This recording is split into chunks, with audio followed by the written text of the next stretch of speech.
sont les entrepreneurs aujourd'hui?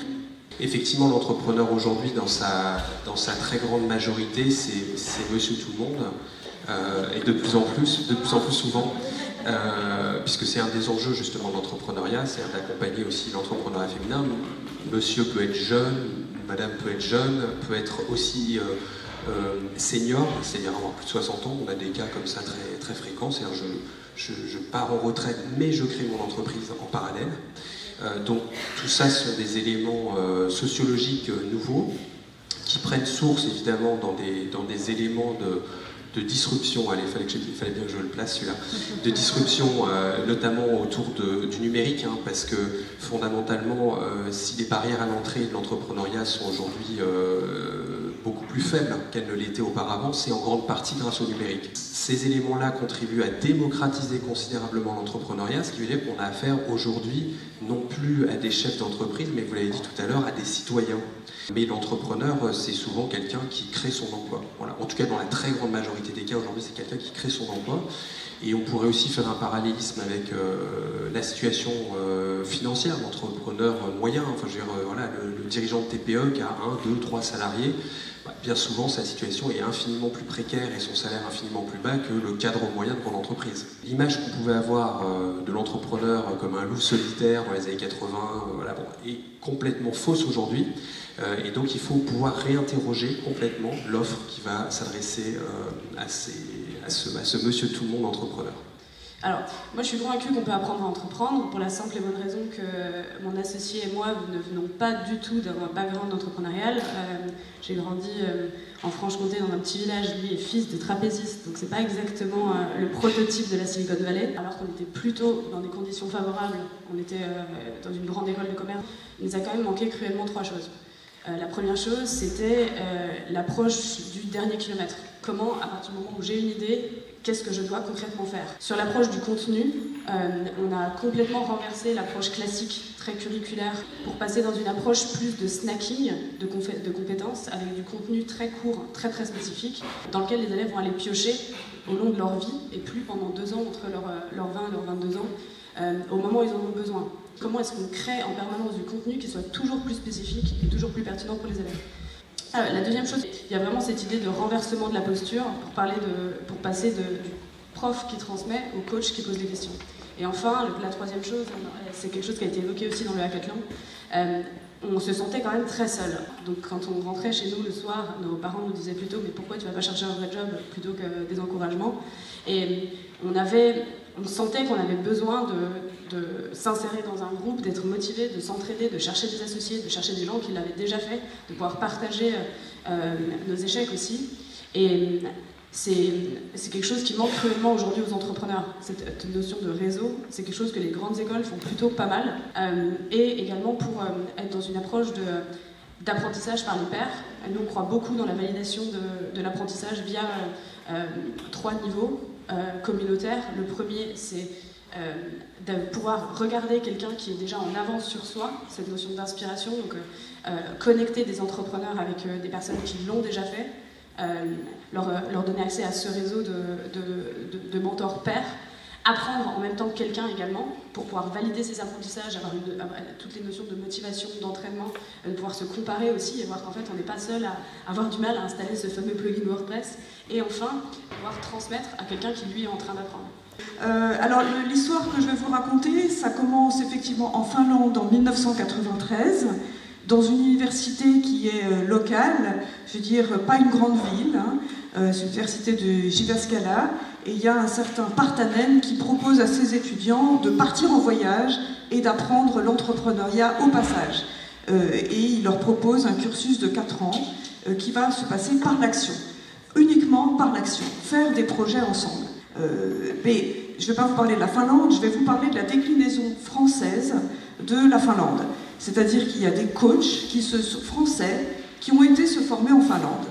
Et il y a eu plusieurs aventures, mais celle qui a réussi, c'est celle qui s'est passée en Alsace, à l'EM de Strasbourg. Ça a pris forme sous la forme d'un bachelor, ouvert donc à des bacheliers, hein, des gens qui avaient juste le bac, qui n'étaient pas du tout issus de la prépa, et c'était ouvert comme un espace, j'allais dire, à côté de l'EM de Strasbourg. Il s'agit de mettre les élèves en action, en projet, en équipe, pendant 3 ans de suite. Et il n'y a pas vraiment de cours. Il n'y a pas un seul cours en réalité. Il n'y a que des projets. Et qu'est-ce qui fait que les élèves apprennent? C'est qu'ils choisissent les projets à faire ensemble et ils se retrouvent une fois par semaine coachés par un coach formé par Team Academy. Parce que là, ça dure une demi-journée, ils se mettent en cercle et qu'est-ce qui se passe? Ils font le retour réflexif de tout ce qu'ils viennent d'apprendre par l'action. Ils se comparent entre eux.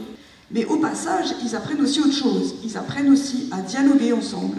Il y a aussi ce que tu as dit, des mentors qui sont sous la forme ils appellent ça des rencontres inspirantes. Ils font venir des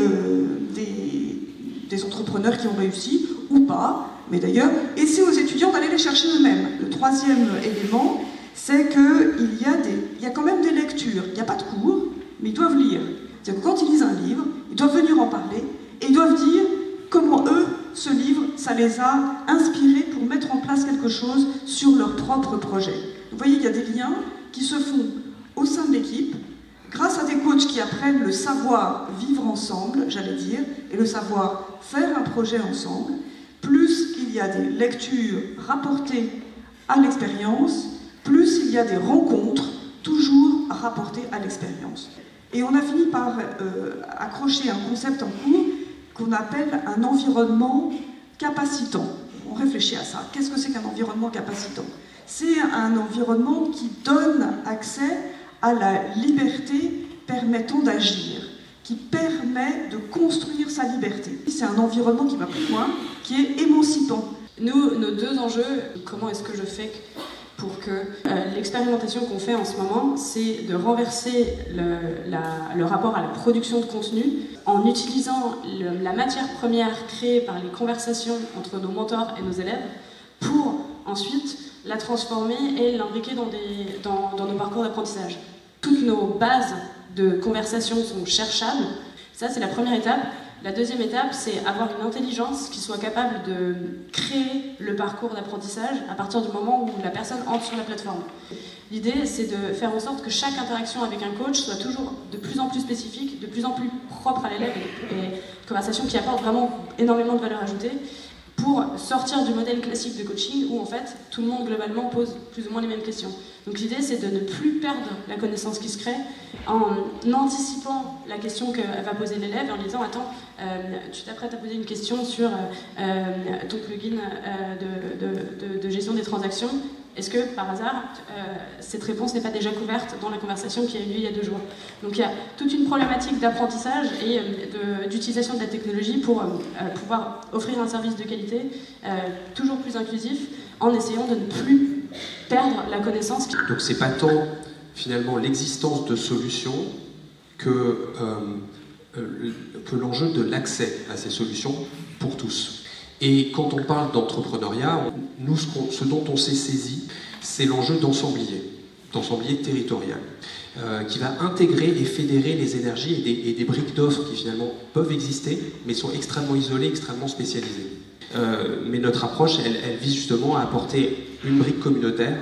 C'est un temps long, mais un temps long qui s'adapte à ce que c'est que être entrepreneur. C'est un temps long, mais qui prend en compte le fait qu'on démarre tout de suite son projet entrepreneurial et que la pratique est aussi un élément évidemment d'apprentissage fondamental. Ce sont ces itérations entre la pratique et un certain nombre de briques, le savoir-être, le savoir-faire, l'accès à des lieux, l'accès à la communauté qui à un moment, dans ce traitement et dans cette approche d'ensemblier territorial, permet de cristalliser et d'obtenir des résultats. Peut-être les 2 critères que je mettrais là en avant sur le fait de prendre soin de l'entrepreneur, c'est effectivement avoir des coûts et une accessibilité qui veut dire que sur la création, peut-être qu'on est à 0, hein, voilà, c'est totalement gratuit. Et puis c'est un temps très long, c'est un temps long, et quand je dis temps long, c'est 5 ans peut-être, hein. Ça veut dire qu'il y a le temps de la création, enfin il y a le temps de la pré-incubation, il y a le temps de l'incubation, il y a le temps de l'accélération et de la création, il y a le temps du développement, puis après il y a le mur des 5 ans. Et donc ça veut dire qu'on est finalement exactement comme pour un salarié dit aujourd'hui, faut s'adapter en permanence, c'est la formation continue. C'est la même chose pour les entrepreneurs. C'est un parcours de formation, d'adaptation permanent. La thématique de ces journées au PPE, l'une des thématiques, c'est imaginer, rêver l'école de demain.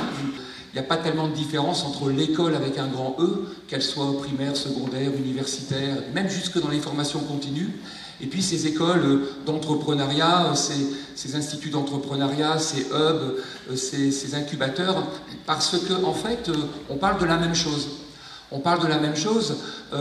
Nous, à l'université, on a envie que nos élèves, nos étudiants soient un peu plus entrepreneurs de leur parcours. C'est-à-dire qu'ils réfléchissent un peu plus à ce qu'ils sont en train de construire et d'être souvent un peu moins consommateurs. On essaye de les former en développant un peu leurs compétences, en leur donnant des connaissances.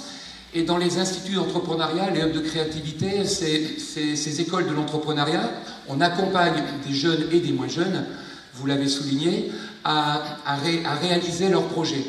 Mais ils ont aussi besoin d'apprendre. Alors ils ont besoin d'apprendre tout au long de leur vie, parce que les connaissances leur serviront à construire ce projet d'entreprise. Et de l'autre côté, à l'école, les jeunes sont formés, ils cherchent des diplômes. Alors on les bassine parfois avec des rankings, des classements, des notes. Quelquefois même les enseignants ont beaucoup plus de facilité à transmettre des connaissances et beaucoup de difficultés à les accompagner. Dans l'un des ateliers d'hier, et ça fait écho avec ce que je viens d'entendre, on a dit ça serait bien peut-être de ne pas se contenter d'évaluer le niveau des élèves et de regarder leurs prérequis, et puis de s'intéresser peut-être à leur potentiel, les capacités, ce qu'ils peuvent mettre en place. Mais je m'aperçois qu'on accorde beaucoup trop d'importance en France et dans certains pays aux diplômes. Ils sont super importants.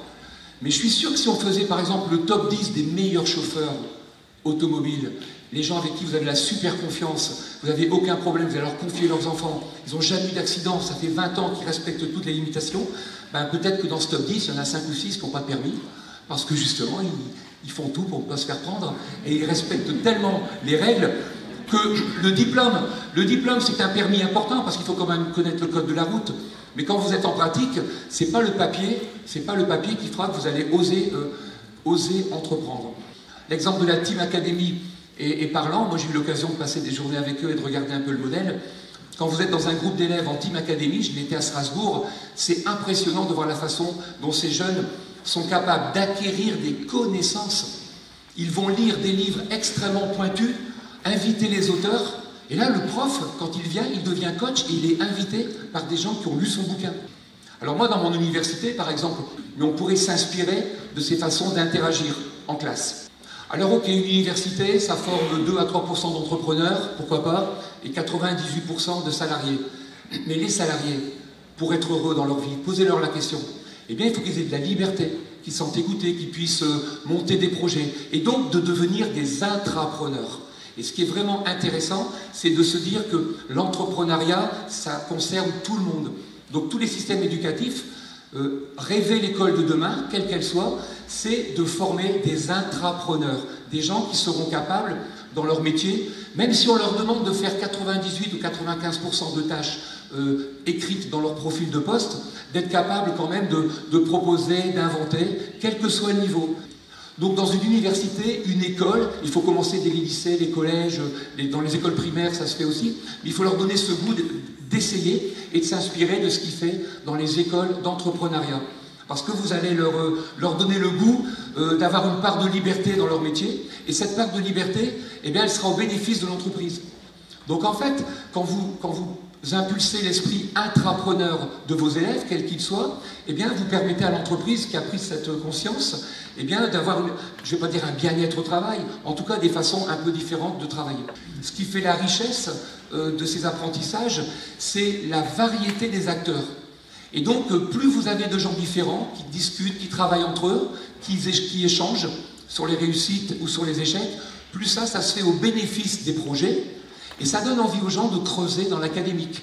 Donc en fait, toutes ces démarches innovantes de discussion, d'échange, de partage, c'est tout le contraire de faire peur à des profs qui perdraient la mainmise sur la transmission des savoirs, parce qu'ils vont se retrouver avec des gens qui d'un seul coup ont envie d'apprendre. Ça, les porosités, les réseaux et les échanges, je pense que c'est le point commun entre ce qu'on pourrait rêver de l'école de demain ou de l'école de l'entrepreneuriat.